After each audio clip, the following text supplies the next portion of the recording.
It's the off-season and changes are going to take place before training camp starts in the fall. Teams will sign free agents, newly drafted prospects will replace veterans, and teams will move some high-profile players. These include players who deserve to be traded and will be, and those who don't deserve to be dealt but will be. There are also the players who won't be traded this summer but should be. Let's look at 5 of those players. Asterisk note: all salary cap figures are based on the projected range of $78–82 million for the 2018-19. Alexander Wennberg. The Columbus Blue Jackets could be in a salary cap conundrum for the next twos. They have $18.3 million in cap space in 2018-19 and $39.3 million the following. Although it's a lot of space, they will have to extend or re-sign Artemi Panarin, Boone Jenner, Zach Werenski, Sergei Bobrovsky, and Joonas Korpisalo, among others, before the 2019-20.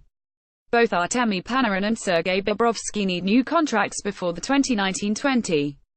To create the cap space necessary to extend both players, the Columbus Blue Jackets will need to trade or buy out at least one player.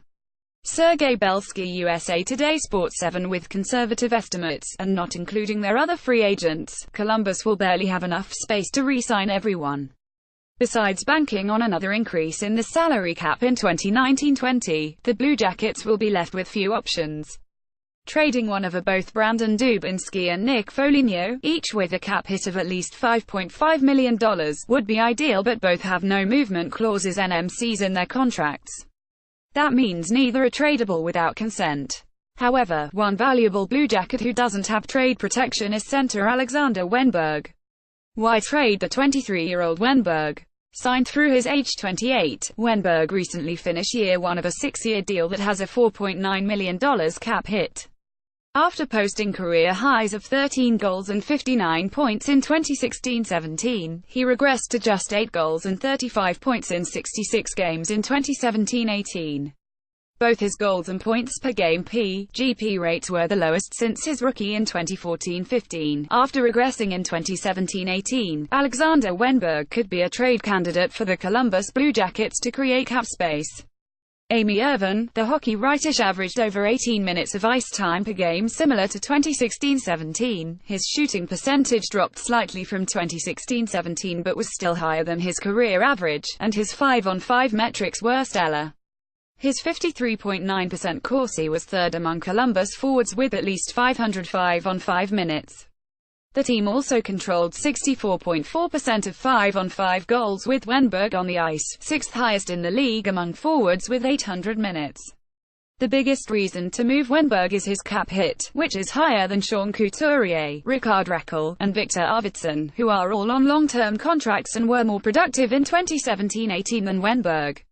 Why and what happened? Blue Jackets should be able to count on a bounce back from Wennberg. A mid-season back injury kept him out from December 21 to January 11. A off-season to get healthy should help him back to his 2016-17 production levels and allow him to be a key part of Columbus' future. Rather than moving the young Alexander Wennberg, moving Brandon Dubinsky makes more sense. However, with a no-movement clause, the Columbus Blue Jackets will have to buy out his contract. Amy Irvin, the hockey writer. Additionally, trading Wennberg would be giving up on a young player at a low point in his career. With only 5 forwards under 25 when the 2018-19 begins, losing one with Wennberg's upside could have a long-term negative impact. Finding a way to part with Dubinsky or Foligno's contracts, even via buyout, is the more logical option. Anders Lee. New York Islanders forward Anders Lee is in a different contract situation than Wennberg, because Lee will be in the final of a 4-year deal in 2018-19. His $3.75 million cap hit is a bargain, given his 40 goals and 62 points in 2017-18. He ranked 7th in the league in goals scored and will have leverage in his next contract as a 28-year-old. The Islanders are in an interesting position this summer with John Tavares testing free agency. If he departs, the Islanders could struggle next, but if he returns, they are a playoff contender if their goaltending issues are addressed. Reasons to part with Lee entering the final year of a deal that underpaid him at the past twos, and at 29 years old when the next deal starts, Lee will be looking to capitalize on his only long-term contract. In the threes of his current deal, he had 89 goals and 150 points and increased his goal and point output each. a 40-goal scorer in 2017-18, and as Lee will enter the 2018-19 in the final year of his contract. Lee will be 29 when his contract expires and should be traded to ensure the New York Islanders don't overpay in the final years of his career. Amy Irvin, the hockey writer, is a player at or near the end of his prime when the new contract kicks in. Maintaining his production levels could be tough. He had shooting percentages of 17.8 in 2016-17 and 19.2 in 2017-18. Can he be expected to maintain that level as he ages? It's tough to count on. The Islanders would be smart to use his value to address their needs. Although they had the second highest scoring offense in 2017-18, they allowed the most goals with a -32 goal differential. What they need to do is shore up their defense and address their goaltending. Dealing Lee could yield them a top 4 defenseman or a serviceable goaltender, with the emergence of Matthew Barzal and Anthony Beauvillier, and with Kiefer Bellows in the farm system, the Islanders have plenty of scoring talent. Matthew Barzal's emergence as a rookie can allow the New York Islanders to part with franchise favorite Anders Lee. Amy Irvin, the hockey writer, taking advantage of Lee's career year and using his value to address their weaknesses is smart. Losing him for nothing in free agency next summer doesn't make sense. Extending him to a long-term contract at his age when they have talented prospects makes even less sense. Why they won't trade him? Not many teams are willing to part with a franchise favorite a year before free agency unless the general manager is David Poile. Most would rather maintain the status quo and keep the roster intact. Lee has great chemistry with Tavares and Josh Bailey on their first line, and if Tavares does return, the team won't want to split that lineup. Jakub Voracek winger Jakub Voracek has 5 left on his deal that has an $8.25 million cap hit. Voracek had a great in 2017-18 with 20 goals and a career-high 85 points, ranked second on the Philadelphia Flyers. It was only his second time surpassing the 80-point mark and the first as a point-per-game player. Jakub Voracek had his best in 2017-18 and set a career high with 85 points. With an $8.25 million cap hit that lasts until he is 34, the Philadelphia Flyers should capitalize on his value and free themselves of his cap hit. Amy Irvin, the hockey writer, the Flyers don't need to part with Voracek's cap hit for salary cap purposes with $22.2 million in cap space in 2018-19. They have no key players to re-sign this offseason, but they do need to address their goaltending issues for what feels like the 5th consecutive. Even without having to re-sign top players, there are reasons to move Voracek. In defense of a Voracek trade and Voracek's sevens in Philadelphia, he averaged 19 goals and 62 points per. He has consistently been in the 50 to 60 point range since his first in 2011-12. In 2017-18, not only did he set a career high in points, but he also had the most power play assists of his career with 30, and his 19 minutes and 27 seconds of ice time were his highest. Voracek is a talented and consistent producer, but setting career highs at age 28 means it's unlikely he'll maintain that production as he ages. His contract runs through his age 34, so he is likely to regress a bit until the deal expires. Dealing him now, after a career year and while HES still in his prime, means Voracek has never had more trade value. Claude Giroux's left turnaround and Sean Couturier's right ability to be a top-line center has allowed the Philadelphia Flyers to not rely as heavily on Jakub Voracek as they have in the past. Amy Irvin, the hockey writer, the Flyers should trade Voracek because he is 1 year removed from a 61-point and 2 away from an 11-goal, 55-point campaign. He could just as easily regress to those levels as maintain his output in 2017-18. Another reason to take pause with him is that 41% of his points occurred with the man advantage in 2017-18. Of the top 3-point producers, Connor McDavid, teammate Claude Giroux, and Nikita Kucherov all scored less than 40% of their points on the man advantage. Reasons to keep Voracek down the stretch. Voracek often played with Patrick and Oskar Lindblom, and he put in over 231 5-on-5 minutes per year.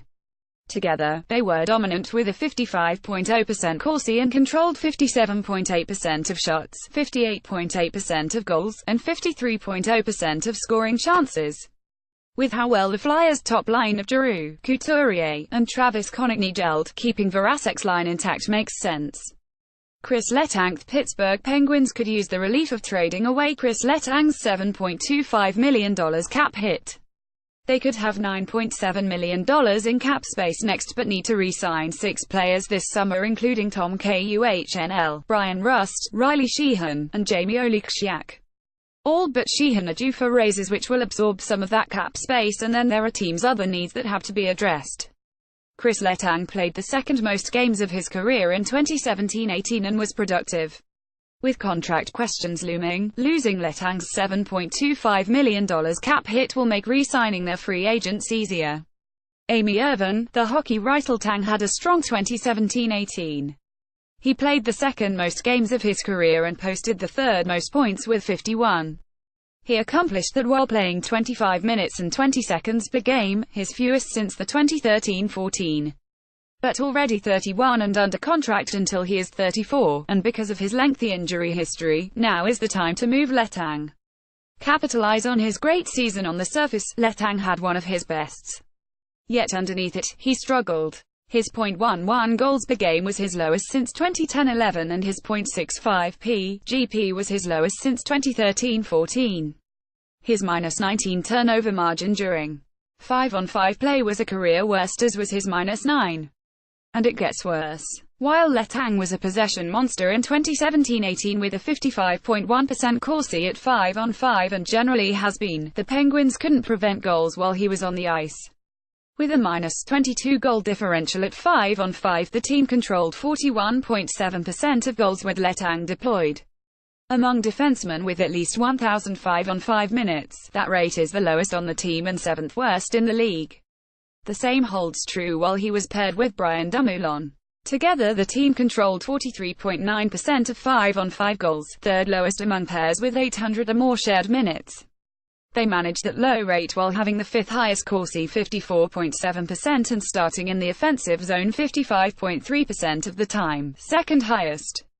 Brian Dumoulin's development into a dependable top-pair defenseman for the Pittsburgh Penguins. Playing on a pair with Chris Letang, Dumoulin's 5-on-5 stats have been depressed as a result of Letang's impact. Amy Irvin, the hockey writer Letang was a reason for the pair's difficulty to prevent goals. When separate, the team controlled 50.0% of goals with Dumoulin deployed and just 32.3% when Letang was with a different partner. Dumoulin's emergence in 2017-18 allows the Penguins to part with Letang and not experience a sizable drop-off. The Penguins should trade Letang because he rebuilt his value They should also deal him because he had a healthy in 2017-18 and counting on him to be healthy moving forward is futile. He missed at least 10 games between 2011-12 and 2016-17 and will likely miss more in the future. Why Pittsburgh should keep their franchise defenseman? Trading away Letang would not be a popular move. He is a lifelong Penguin, helped the team win 3 Stanley Cups, and is 3 points and 12 goals away from being the franchise's top defenseman in those categories. He is also their top defenseman and plays big minutes. Without an internal option to replace his production, dealing someone away with his talent level is not an easy decision. Ryan Ellis. Recently, I wrote an article discussing PK Subban trade rumors. I mentioned that if the Nashville Predators need to trade a defenseman, Ryan Ellis is the answer. I stand by those remarks. PK Subban left and Ryan Ellis right are members of the top-ranked Nashville Predators defense. Subban has already been mentioned in trade rumors this offseason while Ellis is the more logical trade chip. Jeff Curry. USA Today sports. The Predators won't have salary cap issues in 2018-19 are the following. They have $12.5 million in cap space next and $25.3 million in 2019-20. But Ellis needs a new contract after next and is due for a raise from his $2.5 million cap hit. Factor in that he will be 28 when his deal expires and he becomes a candidate to be overpaid in the latter years of his career, which is the main reason Nashville should trade him. And with no trade protection, the team doesn't need his approval. Addition through subtraction on the blue line. Ellis is a member of Nashville's top-ranked defense and is known for his offensive skill set. After returning to the lineup from off-season knee surgery, he appeared in 44 games this and scored 9 goals and 32 points. His .73 GP was the highest of his career and he added 5 points in 13 postseason games. Ryan Ellis put together one of his bests in 2017-18 but struggled in the postseason with no goals. With 2018-19 the last on his deal and a lengthy injury history. The Nashville Predators should part with him now. Christopher Hanewinkel, USA Today Sports. She was a solid possession player in 2017-18 with a 55.6% Corsi at 5-on-5, highest among Predators defensemen with more than 700 5-on-5 minutes.